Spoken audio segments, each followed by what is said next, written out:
Namaste, everybody. It's a pleasure to be here. Thank you, my Tangi Bhargavi, for inviting me to this lecture. All the dignitaries, the director, and the principal who is all here, appreciate your inviting me here. What I will try to do is to speak for about half an hour or so. Thereafter, we can take questions as necessary. Okay. So the total session will be about 1 hour. So hopefully all of you can stay that long and pay attention to what I'm saying, because I will be giving you some ideas. These are all based on the contemplation I do after having worked in the field of environmental sciences and engineering for a long time. I don't expect all of you to agree with what I'm saying. You will have different opinions. It's completely okay. I have no expectation that you will agree with everything I say. Take it with your own understanding, your own interpretation, and what makes sense to you in your life. That is what you should accept. Okay. One should not believe anybody or anything unless one has experienced it. So all of what I'm going to present is based on my experience and what I perceive to be the truth. Your truth may be different. So you're welcome to adhere to your truth. Okay. But listen to this with an open mind is all I would suggest. All right. So these are the topics we are going to cover. We'll talk about some ecological principles. We'll look at the population explosion and its effects. Then nature's warning, how nature is warning us from the current pandemic. We'll look at it from the perspective of Earth rather than human perspective. Okay. We'll talk about what is sustainable living. We'll also talk about eco-village concept and features. I will tell you about a showcase project near Chennai and then some concluding remarks. So this is the nature of the presentation. You see, nature exhibits perfect design. This is fundamental. Okay. There is no mistake in nature. Everything in nature happens according to natural law. That natural law simply exists. Okay. I did not create it. You did not create it. We are all born in this natural law. There are several laws of nature. There are laws of physics, laws of chemistry, laws of biochemistry, laws of ecology, and at the subtle level, there is a law of karma as well. Nature makes no mistakes. Okay, so whatever is happening in nature is happening because nature wants to always remain in equilibrium. There is always a balance in nature. Even in all the ecosystems all over nature, in nature, nature always tries to remain in balance. Healthy ecosystems exhibit biodiversity. There are many forms of life. As you see in this photograph, you will see mainly large animals, which we can see with our own eyes. But even microorganisms exist in nature to restore balance of nature. Okay. So any healthy ecosystem will have organisms we can see with our eyes and also those organisms we cannot see with our eyes. But they will all be working together in harmony with each other. Okay. Organisms will appear in ecosystems suitable for them. In Gita, there is a shlok that says, Annad bhavanti bhutani parjanya dhanna sambhava, Annad yagyad bhavati parjanyo yajna karma samudbhava, which means that before an organism appears in nature, food is available or the proper ecological condition, environmental condition has to exist before the organism will appear in that ecosystem. So even before a child is born to a mother, the mother's womb has to be ready to accept the seed from the father. Only then the embryo can grow. Okay. We are all naturally programmed for survival and propagation. Every organism will exhibit four fundamental qualities. These are in Sanskrit called Ahar, Nidra, Bhaya, Maithun, which means everybody likes to have food or is looking for food. Everybody wants to rest. Whether they will rest within their lifetime or between lifetimes, that's another story. Then they all have a self-preservation instinct, that is Bhaya. And then they all want to multiply. So that's Maithuna. So these are characteristics shown by each living entity. So each living entity is naturally programmed for survival and propagation, and each entity has a beneficial role. Most of us don't realize that we have a beneficial role. A lot of us are wanting to get something out of the system rather than contribute to the system. That is not the way to live. Okay, so these are fundamental ecological principles we all have to understand. Now you see what happens when there is no balance. When one species becomes very large, very huge, then nature tries to restore balance. If you look at our own species, I'm more interested in our species because our species has a huge footprint. It's in the Puranic Kathas, you might have heard the story of Vamana, right?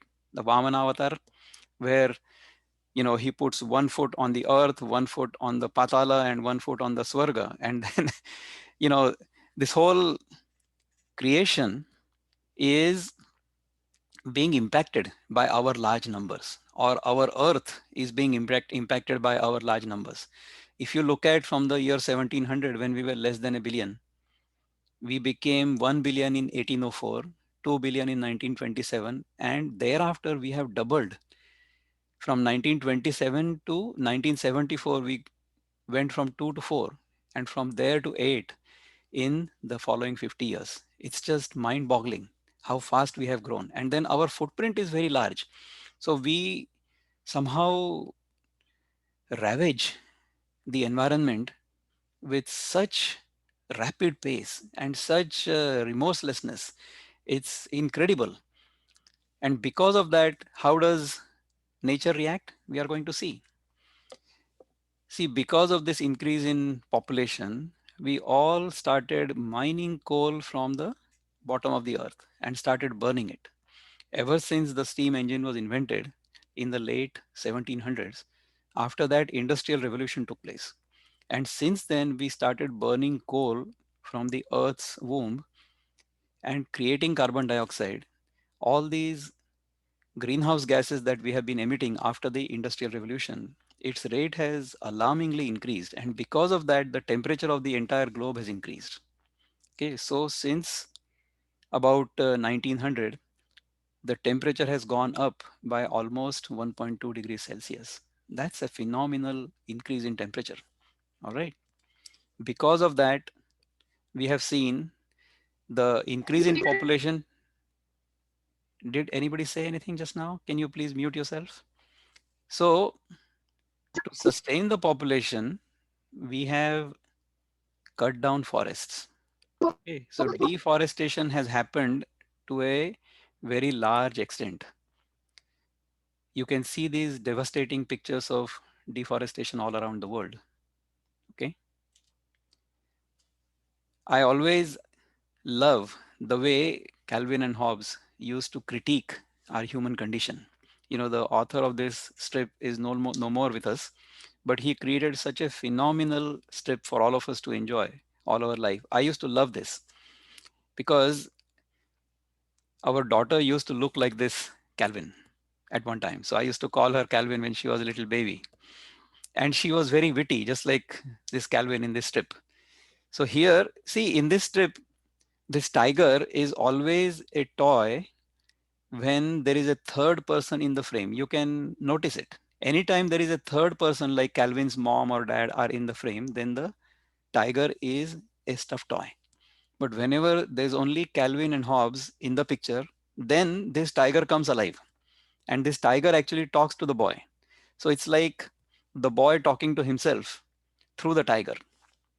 So here they are both taking a walk in the woods, and Calvin says, people are talking about opening more wilderness for development. Okay. And he says, we seem to understand the value of oil, timber, minerals, and housing, but not the value of unspoiled beauty, wildlife, solitude, and spiritual renewal. So then Hobbes says, we need to start putting prices on the priceless. Then Calvin says, yeah, if our woods are worth a zillion, jillion, bajillion, think what Alaska is worth. See, this is a conversation happening within ourselves. It's almost like the Krishna and Arjuna Samvada in the Bhagavad Gita. Okay. See how the wildlife has declined in the past 50 years. Okay, almost 70% of wildlife has simply disappeared on this planet, from this planet. Is that a good way to live? Here he says, I was reading about how countless species are being pushed towards extinction by man's destruction of forests. Sometimes I think the surest sign that intelligent life exists elsewhere in the universe is that none of it has tried to connect with us or has tried to contact us. Are we really that dumb? Can we not live properly? This is nature's warning that has come from the UN Environment Chief Inger Anderson. Nature is sending us a message through coronavirus COVID 19. Our continued erosion of wild spaces has brought us uncomfortably close to animals and plants that harbor diseases that can now jump to humans.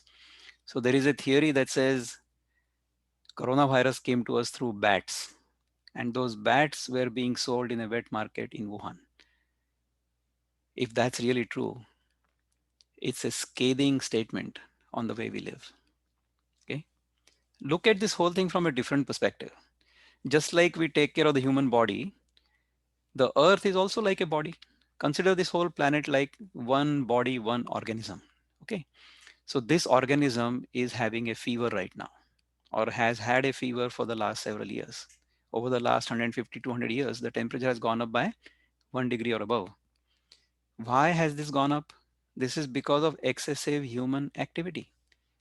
This excessive human activity has resulted in untold degradation of the environment and of every other species.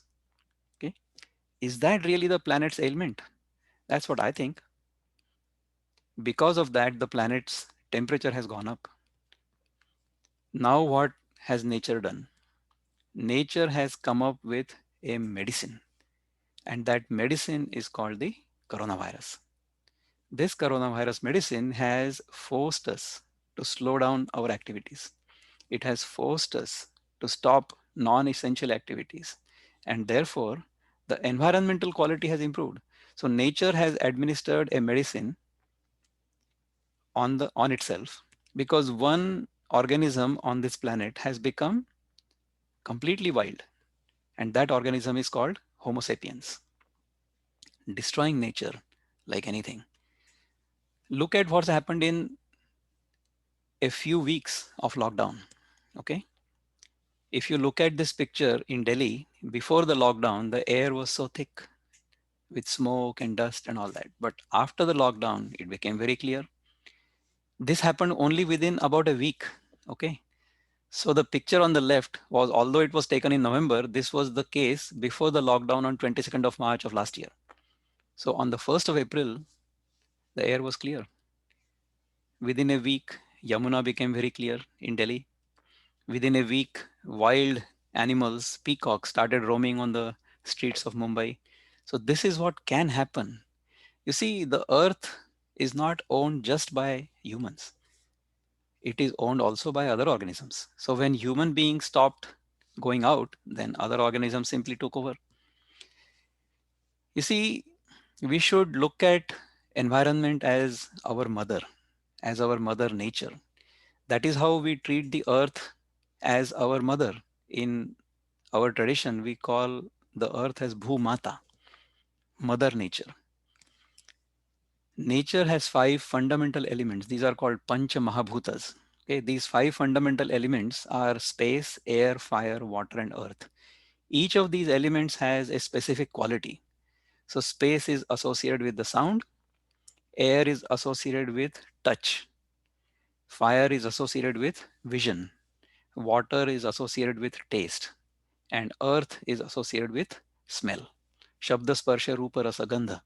These are the five Panchamahabhutas. And these Tanmatras, these are called the Tanmatras of the Panchamahabhutas. The Panchamahabhutas are Akasha, Vayu, Agni, Jala, and Prithvi. And Shabda, Sparsha, Rupa, Rasa, Gandha are associated with them, respectively. Okay. Now this entire ecosystem or the earth is limited. Okay. It has an assimilative capacity, which is the ability to carry waste material without adverse effects on the environment or users of its resources. That's the assimilative capacity. So before the steam engine was invented, whatever was being generated, either for use or even as a byproduct, or even after we used something and we threw that thing away, everything would be repurposed, recycled, reformatted, converted into something else useful for some other organism. So whatever we consider as our waste, that waste is actually the raw material or the food for some other organism. That's how everything was always in circular motion at all times. It was all sustainable, recyclable all the time. But after the invention of the steam engine, we became industrialized. And in this industrialized world, we started creating all kinds of waste material that we could not use. And even nature did not know how to reconvert into something else. All right. When this assimilative capacity is exceeded, that's when pollution happens. Or if the assimilative capacity is exceeded, then we say that that area or that ecosystem is polluted because it is no longer able to convert the waste into something more useful. We have created so many such areas on this planet, it's unbelievable. All right. This is not the way to live. So let's talk about what is sustainable living. Sustainable living is balanced life in harmony with Mother Nature, respectful of our symbiotic relationship with ecology. Whether we know it or not, whether we believe it or not, whether we agree with it or not, whether we like it or not, we are a part of this entire Mother Nature. Okay, we are just any other organism, we are just another organism as any other. We are unnecessarily arrogantly saying that we are the best and we are going to dominate. So, this mistaken assumption or notion or desire for dominance is what has ruined us. Okay. If we look at our own numbers, we are what, about 7 to 8 billion right now? Can you believe that there are more number of bacteria on your face right now than 7 or 8 billion? So if we were to have a democratic election on this planet of each living entity, then human beings, 7 or 8 billion, cannot even make it to the ballot paper because our numbers are not significant enough. And in this, with these insignificant numbers, just see what kind of, in Sanskrit it is said uchad. We've just ruined this nature completely. So what is sustainable living? If we want to live sustainably on this planet, we will have to reduce the use of natural and personal resources. So we will need to live more simply. No organism on this planet will consume more than necessary. No organism on this planet will collect and hoard more than necessary. And no organism will exploit or rape another organism. You tell me, if human beings, Homo sapiens, are doing these three things, can we call ourselves proper animals yet? I don't think so. Only when these three things are completely eliminated from our minds, when we don't even think of these three things, that's when we will become proper animals, not humans yet. How we will become humans, that we will see. So we reduce the use of natural and personal resources.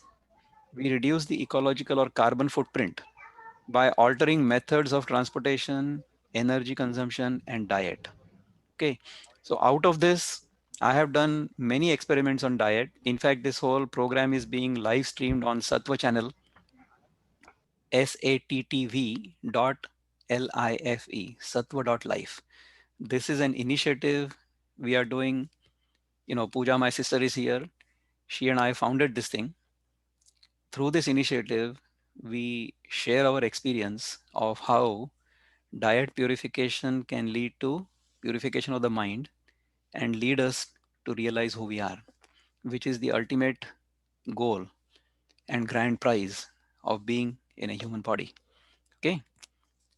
If we adhere to the principles of sustainable development, which means that future development should not ruin, or the development we are doing currently should not ruin the ability of the future generations to be able to live sustainably and to be able to enjoy the quality of life we have right now.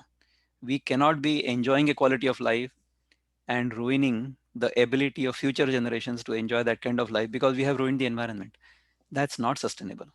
So our development has to be sustainable. And these days we have gone beyond sustainable development. We are now talking about regenerative development. So whatever development we undertake should regenerate the planet rather than just sustain. No, we don't want to sustain at this level. We want to regenerate it. Or we want to let the planet regenerate itself because we are not really the ones who are regenerating the planet. Nature is regenerating itself. So you saw the in those pictures when we stopped polluting, then within a week or 10 days the environment rejuvenated itself. See, many of you may be old enough to remember that there was a nuclear disaster in a place called Chernobyl in the former Soviet Union. So for a long time, the government there did not even tell anybody that there was a nuclear disaster. But then ultimately, radiation could be detected long distances. So then the government had to admit. And then what they did, they sealed off the entire area. Even now, that entire site for several kilometers is completely sealed off. Nobody goes in there. Okay. And scientists like us told us that in this area, no life can sustain for the next maybe 100, 200 years. Surprise, surprise. In the next 20, 30 years, biology or ecology there has thrived. Why has it thrived? Because human beings have not gone there. Human beings have not gone there because they are deathly scared because they will get radiated and they don't want to go there. So because of that, that whole area has rejuvenated within 20, 30 years itself. So instead of 100 years, nature can rejuvenate itself very quickly. But then humans don't have to go, should not go there and ruin it. That is the condition. All right. What is wellness? You see, all of us are here to seek happiness. We don't do anything to deliberately become unhappy, correct? Show me somebody who is undertaking some activity to deliberately become unhappy. That person doesn't exist. Okay. Everybody is seeking happiness. Everybody is seeking a sense of balance and peace within. Okay. This wellness can have 8 dimensions. These are emotional, spiritual, intellectual. These are at the mind level. Then at the physical level, there is physical health as well as environmental health. And then as we live in society, then there is financial wellness, occupational wellness, and social wellness. So all of these 8 dimensions of wellness have to are in harmony with each other, in balance with each other. Only then we will feel well. All right. The good news is joy, health, and wellness. They are all inherent within us. Okay. Nature is fundamentally, inherently pure and always in balance. All right, we are the ones, because we don't know who we are, we go and try to chase things and then try to become unbalanced, or we bring imbalance to our own lives through our own pursuits, because those pursuits are fundamentally flawed. We are looking for happiness outside. In outside, desha kala vastu vyakti paristhiti. Desha means place, kala means time, vastu means thing, vyakti means person, and paristhiti means situation. So we are trying to look for our happiness or our joy from these 5 things. But that's not where the joy is. Joy is within us. So we need to understand this. Okay, this is unfolded through living in harmony with Mother Nature. If we understand this, then we will understand this whole concept of eco village and how do we get there. So with this long introduction, hence eco village. Okay, because of this industrial revolution, urbanization took place, because people who established these industries, they wanted people to work, other people to work in the industries. Okay, so that those people could work in the industry could produce goods and services, and then all these goods could be spread all over the world. So that is how this whole industrial revolution began, right? About 200 years ago. Because of that, around these industries, urbanization took place. So people started living in close proximity to each other, and the environment in that area and surrounding that area became degraded over time. That is the story of industrial evolution. All right. Now, as I said, this pandemic is really the medicine that nature has invented or devised to shut us down, isn't it? Are urban clusters away from nature good for us? Question mark. Think. Should we not rethink our development models? Should we not live in harmony with Mother Nature? Can we reverse this urbanization? Can we start what I call as ruralization? That word doesn't exist in the dictionary, but if we invented the word urbanization, then can we not invent the word ruralization? Why don't we do that now? Because it's my inner feeling that when we live close to nature, when we live in harmony with nature, then we feel really good from within. Because if you consider nature to be our mother, okay, when we go in nature, when we are in a forest or with, on a mountain or near a river or near the ocean, we feel good from within because our system, our body is made up of these five fundamental elements. And these five fundamental elements are always in communication with the fundamental elements in nature. In other words, we get the feeling of being in the mother's lap.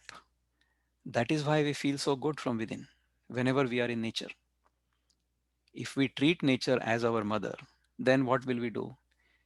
We will go to the mother's lap whenever we are hungry, and then we will suck the milk from the mother's bosom, right? But what have we done in the past 200 years? We have gone to the mother and we have been biting her, and then we have been sucking her blood rather than gently sucking the milk only to the extent it is necessary for us. Will Mother Nature like such a child who is biting her? No, she will kick him away. That is exactly what she has done in the last 1.5 years. We've been put in our place. We've been placed in a corner. Yeah? We've been in lockdown. We have been given time out. Okay. To reverse this, what I think we should do is we should start living more in harmony with nature, and that entire living together in harmony with nature can be in small communities that can be called eco villages. So eco village is a socially, culturally, economically, or ecologically sustainable community. It can be an intentional community or it can be a natural community. In Bharat, we've always had such communities since the beginning of time until about 200 years ago. Even now, we have so many villages that are completely ecologically balanced. Okay. We need to make sure that such balance is preserved, and we do it deliberately. We would strive to reduce negative impact on the natural environment through intentional physical design and resident behavior choices. So our choice has to be conducive for maintaining the balance of ecology rather than disturbing the balance. So this is a definition that you can see on Wikipedia by R.W. Caves. I'm not telling you anything new, but this idea resonated with me, so I thought I would share that with you. This eco village can be set up in a rural area. This aerial picture happens to be of the Sadhana forest, which is near Pondicherry. Okay. This entire area was completely barren. Okay. In the last 20 years, this has become completely green. I have visited that place. If you have not visited, I think you should visit. It's a beautiful place. Okay. Allow the reverse urbanization or ruralization to take place. That is what Eco Village can do to us or help us achieve. That will provide opportunities to live in harmony with nature. This whole lifestyle would be regenerative. It will regenerate the environment. We will live in a responsible manner. We will be responsible for our own actions. We will not blame somebody else for our own miseries. Okay. We will live sustainably so that future generations will not be inheriting a ruined planet from us, and it will be built on the values of harmony and compassion. Compassion not just towards our fellow human beings, but towards all living beings. Okay, these are the various features of the eco village. Now, there are eco villages that exist right now, not so many, but I think the entire globe has to become a series of small eco villages. The entire global globe has to become a village. We talk about this global village concept. See, this whole globe has to become a village in which we live adhering to these principles, where the housing is eco-friendly, okay, where everybody can do organic farming and food will come directly from the farm to the plate, farm to fork. Okay, that's what this concept is. In fact, for the last 3.5 years, I have personally done an experiment on living on completely natural food. Okay, because of which I have experienced phenomenal health, well-being, and peace of mind. That's another story I will tell another time. But this whole story is documented on sattv.life. You're most welcome to visit it whenever you get a chance. We run programs for people to understand this, to incorporate this in their life, and be very healthy, very peaceful from within. Okay. Eco village should have renewable energy for carbon neutrality. So energy supply to that village should be from renewable sources and not from mining carbon from the bottom of the earth. All right. All the waste has to be recycled and reused within the community itself so that it doesn't go out. Zero waste. All right. So this is an example of the Govardhan village, eco village near Mumbai, where they have 7 R's of sustainability. Number one, rethink. So whatever ways of life we have had so far, let's rethink our ways. Okay. Refuse to do those things which are not good for us. Refuse to consume more than necessary. Refuse to eat junk food. Refuse to be lethargic. Refuse to be lazy. Okay. Then reduce consumption. Use only those things that are truly necessary. Okay. Then repurpose. So whatever is not useful for a certain purpose, then repurpose it, reuse it for something else. Repurpose and reuse. Okay. Then, so for example, if we have a bottle, that bottle we bring some drink or whatever from the market, then use that bottle as a container for water or for another drink, as long as you can use it. Okay, so reuse. And then after that, once the, say if it is a plastic bottle, then you recycle it because that it can be melted and reused. So the amount of plastic we have created so far, that can be reused so many times. We don't have to throw it away, and it can be, it should not go into the landfill. All right, so recycle. Whatever cannot be recycled, organic waste should be composted, and then let that organic carbon be reused by other organisms. It becomes topsoil for us. So all of these things, if we incorporate, they are useful for us to maintain the eco village in a sustainable fashion. All right. Dedicated green areas, including forests where feasible, so that forests give out oxygen and we give out carbon dioxide. So therefore, there is a recycle of oxygen and carbon dioxide. If we live near forests, then we feel good. Anybody who has done a trek in forests, if we have a dedicated forest, in Marathi it is called Devarai. If we have such areas within these communities, it doesn't have to be very large. It can even be half acre or even less than that. But an area where let nature take care of itself. We don't go and do any planting or whatever. Let nature just rejuvenate itself in that area at least. So if we have many such forests, then they are like the lungs for us. Okay. So wherever feasible in the eco villages, just have forests, no plantations. Okay. It should also have an educational facility. if people live in this manner, then other people can come and look at us with inquisitiveness and they can learn from us. So we can have model educational institutions focused on the curiosity of the mind and aspiration for greater good rather than selfishness. So currently in the current system, we are so focused on selfishness, getting, gaining something from the other. That's not the way to live. Now we live in 2021. Okay, we don't live in the year 2000 BC. So we will need to have modern communication facilities. In Sadhana forest, incidentally, they have everything run on solar power. Okay, so it's all completely renewable. So you should go and visit that someplace. It's a true eco village, but it should have modern communication facilities. It should also have innovation and incubation centers. So this is an example of an innovative eco village. A smart enterprise eco village is made up of land region or land regeneration, eco housing, green power, green farming, organic farming. It is useful for the local economy. It has financial inclusion. It doesn't exclude people at all. So everybody in the eco village is a part of that eco village, is a part of that eco village's economy, and they are all culturally included. Okay, so there is cultural inclusivity also. So this is a smart enterprise eco village. Okay, the eco village will also have community centers for health, well-being, cultural and spiritual pursuits. So if I want to do a yoga lecture or a yoga session, or if I want to have this lecture in person, I should have some facility where all 100 of you can gather and listen to me, isn't it?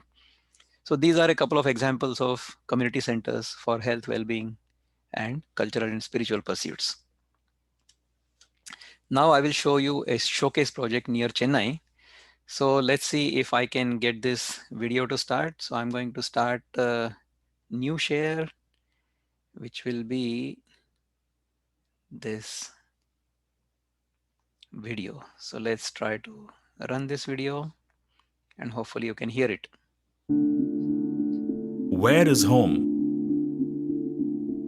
Is it the city I live in, with my family of 4 in an apartment that we're paying through our noses to keep? This investment will take time to pay off, hopefully by the time we retire. Or is home where our parents live? Our safe havens, so to speak. I'm not really sure. We're not the only ones in this situation. I remember as a child, traveling on the train, staring on at vast expanses of land, filled with greenery, water bodies, and fresh air in great abundance. I would always imagine what it would be like to run in those vast spaces without the hassles of urban life. Now there's an opportunity to do just that, where we can create a space we can truly call home, where we can live fresh and free, a land we can restore, grow our own vegetables and grains that suit our needs. We can build an eco-friendly home. How about it? A home which cares for community and wildlife.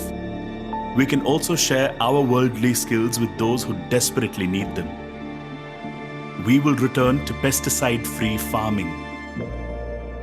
This is the gift we can give our children. One that truly lasts lifetimes. Would you want to miss this opportunity for them?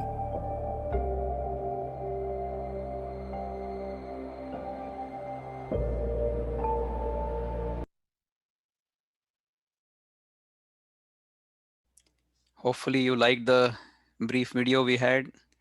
Now we go back to our presentation. It's about to come to an end, like all good things in life. What can I do in my personal life? We should live simply, okay, especially in this pandemic. Do not hoard unnecessarily. We should eat well. Eat well means eat to live and not live to eat. All right. A lot of us have put on weight during this pandemic, but a lot of us have also lost weight by adhering to a proper lifestyle, proper diet control, and doing exercise regularly. helping each other as much as possible, and then meditate and contemplate like I have done with you today. So these are the concluding remarks. We need to rethink development models for human settlements. Can we change our perspective and live in harmony with nature? And the conclusion of all of this is we should all be happy. We should not try to seek happiness outside, but discover the happiness from within. Thank you very much for listening to me so patiently. Delighted to be with you. I'm going to request people to raise their hands and they can ask questions one by one. Don't unmute yourself unless you are requested to or asked to unmute, and then only you can ask your question. So thank you very much. If there are any questions, I'll be happy to take those. I hope you liked this presentation. Anybody who would like to ask a question?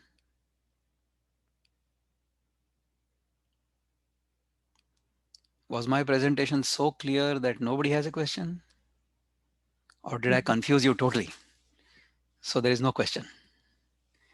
So Vishnu Sharma Vembar, to everyone, question. So Vishnu Sharma, why don't you unmute yourself, please?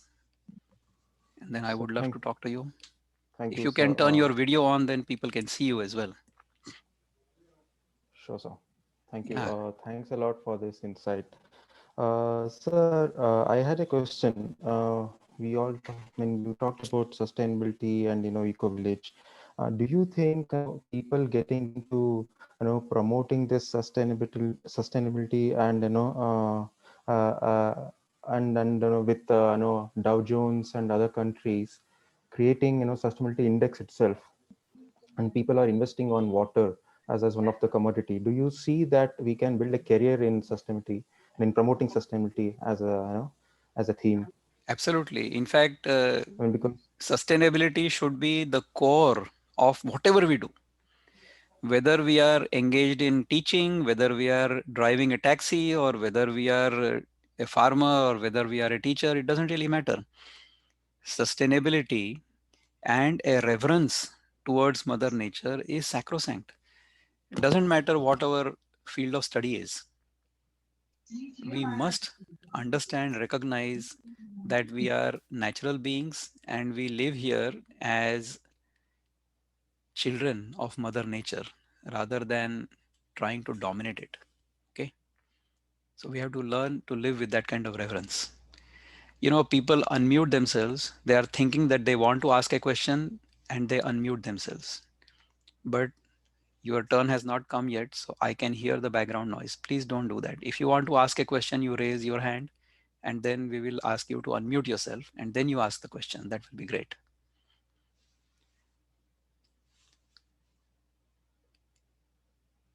Principal Meera, did you want to ask a question? Did you want to ask a question? Rajendran Bhongole has raised a hand. Principal Meera, why don't we go to you first and then we'll go to Rajendran. Actually, I was about to ask the question. Before asking the question, it was a wonderful session, and really eco village. The concept of the eco village is really wonderful to hear, and whatever your presentation was there, it was excellent and very good information to the students and for all of us. My question is. Uh, According to you, what is the actual meaning of the sustainability? Because we are getting the different perspectives about the sustainability. So how do you define the sustainability? Okay, sustainability, the way it is defined is we should not be living in such a way that future generations will not have the opportunity to live well. That is basically what sustainability means. Sustainability has to be achieved with all these 8 dimensions. In all these 8 dimensions, we should be well, and all future generations also have to be well. Okay. So in fact, the things we can do, what are in our control, whatever is in our control, we should do, we must do. Okay, whatever is not in our control, we don't have really any control over. But when there is enough people living sustainability and demanding that everybody should live sustainably, then those who are in power, especially the corporations, governments, they will cater See, right now, these days, what has happened, if more and more people are becoming strictly vegetarian, that is called vegan. Okay, so they won't consume even dairy products. So when there is a group of people and they want to go to a restaurant, then where will they go? They have to go to a place which has vegan alternatives. Correct?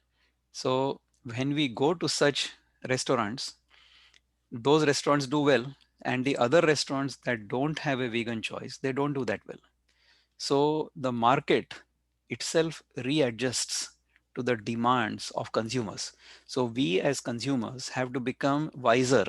We as consumers have to become more discriminating. We should only go and uh, cater, or not cater, but we should consume only from those businesses where Okay. our choices are available. So then the market will change. The market will respond. Corporations will respond. Why is everybody now tooting their horn about sustainability and about their green credentials?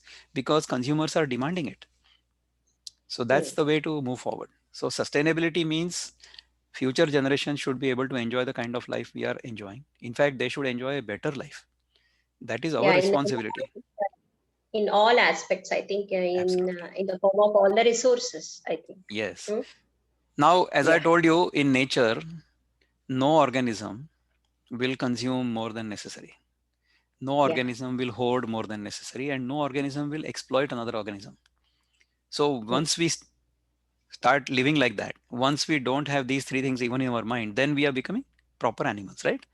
Now let's see how we become proper human beings.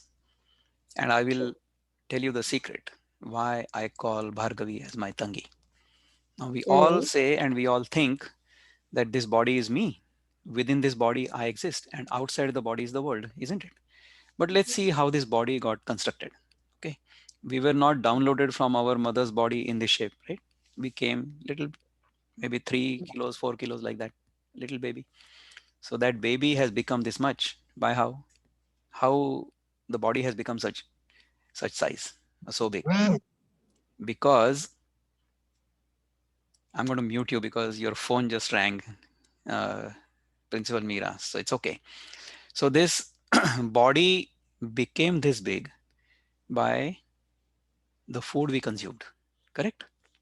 So the food we consume, some of it gets converted into energy, carbon dioxide, and some of it gets converted into body tissues. So initially for about 18 years, the body grows from little to adulthood.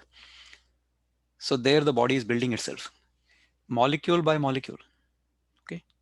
So if you look at the body's composition, it is the same like the planet. Okay, the planet has carbon, hydrogen, oxygen, nitrogen, sulfur, phosphorus, iron, potassium, magnesium, whatever, right? All of those elements, the entire periodic table exists in this planet and also exists within us in the same proportion. Okay. So when these atoms and molecules were in the soil, we used to call it the earth or dirt. Okay. When these molecules, through the process of photosynthesis, became leaves and flowers and fruits, same elements, the plants will have the same elements: carbon, hydrogen, oxygen, nitrogen, sulfur, phosphorus, isn't it? The same material which we used to call dirt or earth or clay before, now we are calling it food. And those same elements, when they are consumed by us through the process of digestion and metabolism, they become this.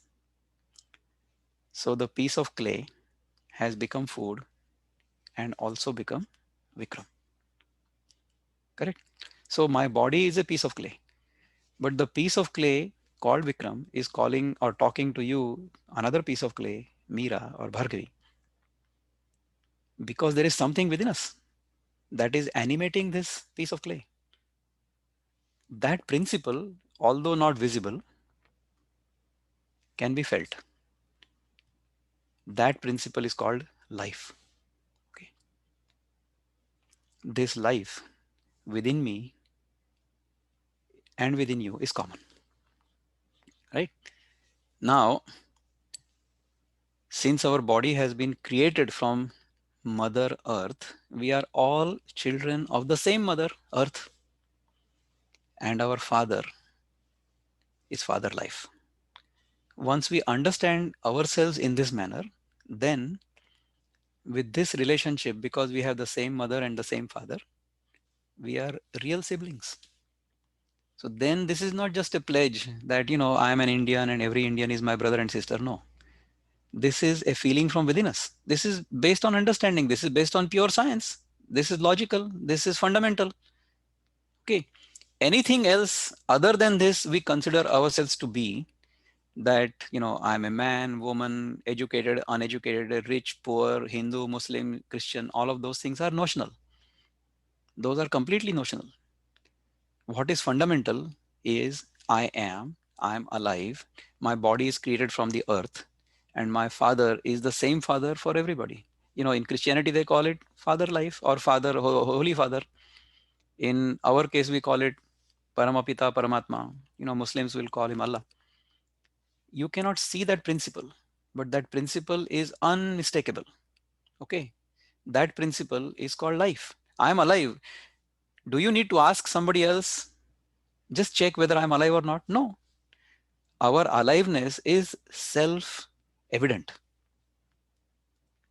Once we understand ourselves in this manner, then we treat every living entity, not just human beings, but every living entity as our sibling. And then we will never exploit. We will not even exploit plants.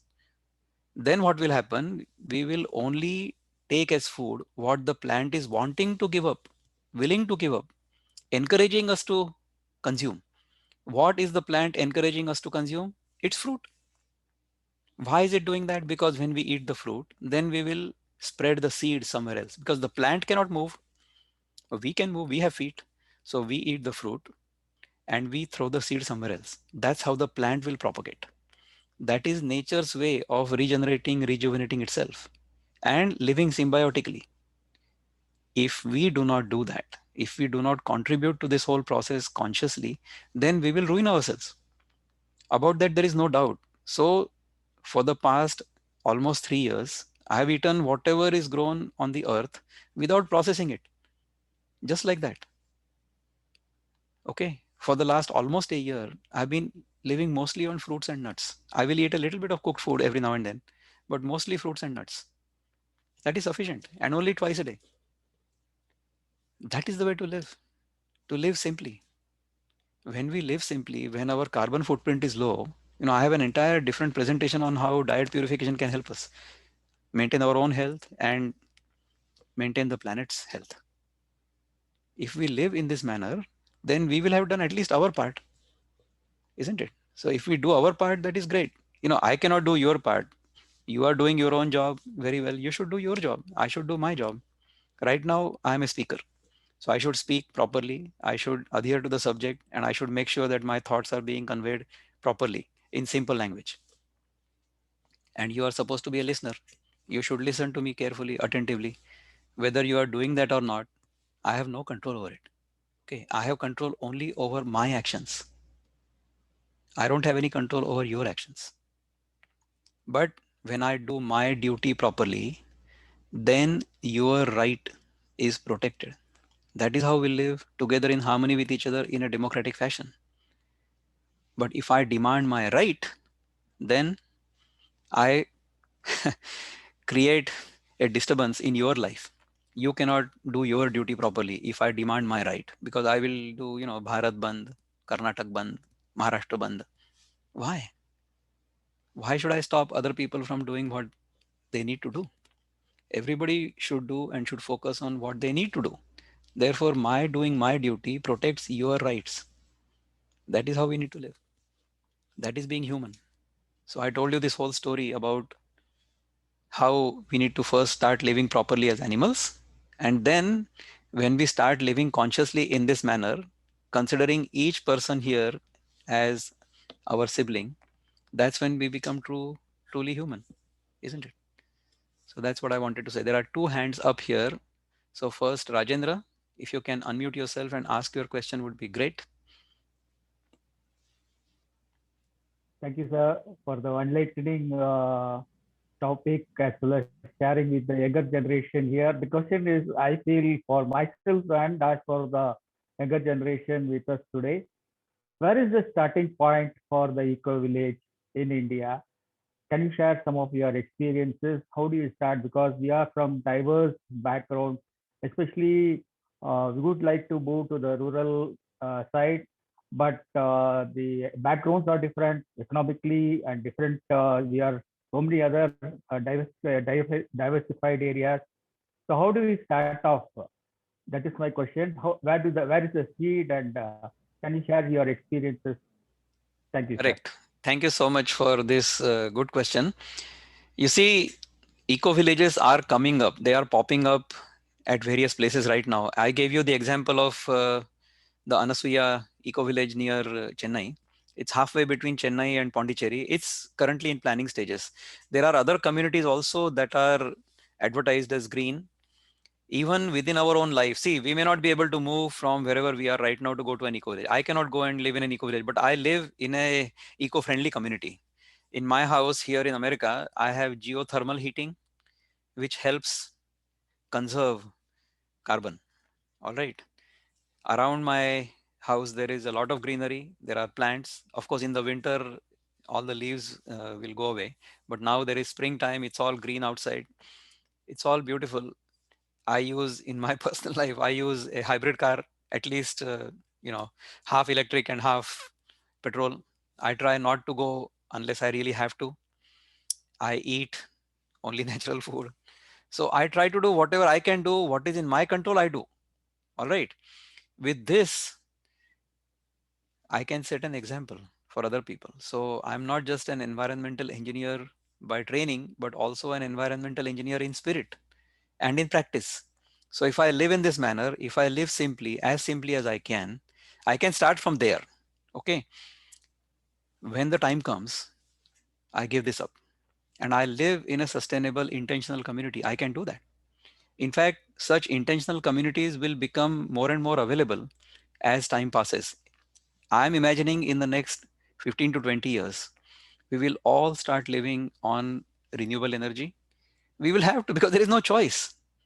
All right, because we have gone to a point of no return. If we don't understand these principles voluntarily and start living like this voluntarily, then nature will teach us a lesson, isn't it? That's what, if we have not learned that lesson in the last 1.5 years, when are we going to learn that lesson? We have to learn this lesson and we have to become more and more simple. There is a professor, Shailesh Rao, who has a PhD from Stanford, BTech from IIT Chennai. He runs a whole initiative called Climate Healers. You should check him out. Look at his website and search his videos and all that. He's a phenomenal person. He's spreading this awareness about how diet will help heal the planet. So we are also working on a similar theme. He's working on a totally different theme. In fact, he has come up with a nice economic and financial model of how this behavior can be encouraged and the current system can be discouraged, and then the planet will heal itself on its own. In the next, he has promised to his granddaughter, who is 6 years old, or who will be 16 in 2026. So she was born, I guess, in 2010, that the entire world will become vegan by the year 2026. And he will do anything and everything he can to make sure that happens. If it doesn't happen, we are going to ruin ourselves. So we need to rethink the way we have been living for the last many, many years. And a lot of work has been done by many people in this area who are more sensitive than even I am. Take a look at those things. While we have more time, we are at home, we are locked down, search for such material on YouTube and try to imbibe that. So even I have been promoting this diet purification for the past many, many months. I have many videos on this. So by all means, take a look at my channel or take a look at the Sattva channel, where the program is being live streamed right now. sattv.life, sattva.life. Contact us and then we can share our experience with you. We run a 90-day program where people come in and their entire life is completely transformed. Completely transformed. So by all means, take advantage of that. Shanti here is wanting to ask a question, so I'll take this as the last question, then we'll stop. Shanti, please. Go ahead, Shanti. Good evening, sir. Sorry, I did not have any questions, sir. I think I. You did not have any question, but your hand was raised, so therefore we unmuted you. But that's okay. You can mute, go back to mute. I'm glad you are here. Anybody else who wants to ask a question, or otherwise we can close this program. So whoever is in charge of closing the program can unmute themselves and then they can start talking. Thank you very much. One more question from my end. Yes. What is the institutional responsibility towards this direction? All right. So institutional responsibility to at least have a policy of how we are consuming things. Okay, so I'm sure the institution will consume things, consume electricity, consume energy, and things like that. So the institution should have. Somebody is unmuted. So if you can all mute yourselves. So you need to have a group of people who understand these things, who have a holistic vision, to come together and look at the practices, all kinds of practices, the procurement practices, the energy consumption, the material consumption, like the food, water, whatever, and try to make it as sustainable as you can in the given system. I'm not saying that you need to drastically change, because you cannot, as I said, today we are in 2021, we cannot go back to the Stone Age. So in the eco village, communication facilities will have to be there. So the earlier question Rajendra ji was asking is, how can we go there? So the modern generation will not go to an eco village if there is no internet. So you have to have internet. So for internet, you have to have electricity. So for electricity, you have to have renewable power, isn't it? So all of those things have to be there. You know, I don't advocate that people should go back to the Stone Age. We should live the way we are supposed to live in today's age, but we should live more simply. The planet has enough for everybody's needs. Okay. But the planet does not have enough even for one person's greed, because our greed has no bounds. One person, one greedy person can completely ruin the planet. That greed has to go away from our heart once and for all. See, that greed comes in our heart because we mistakenly consider ourselves as apart from the other. The takeaway message from this presentation is, we are a part of nature. We are not apart from nature. If you will take this message home and try to live simply, what can I do? You saw that screen, right? What can I do in my life? So live simply. Don't covet, covet, covet, covet. What does Ishavasya Upanishad say? Ishavasyam idam sarvam yatkincha jagatyam jagat tena tyaktena bhunjita magradakasya svidanam. So this whole entire creation is pervaded by the divine. Nothing belongs to us. The sense of ownership is notional. It's not real. We give up all of our ownership every night when we go to bed.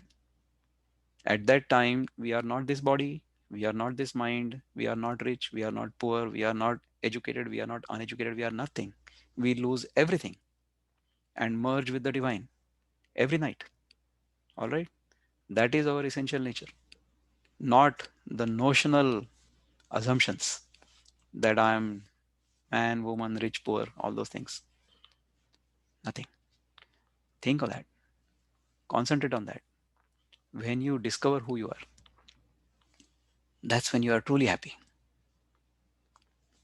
Atmanyaiva atmana doshta sthita prajnasta dochyate. That's what will happen to us. Thank you.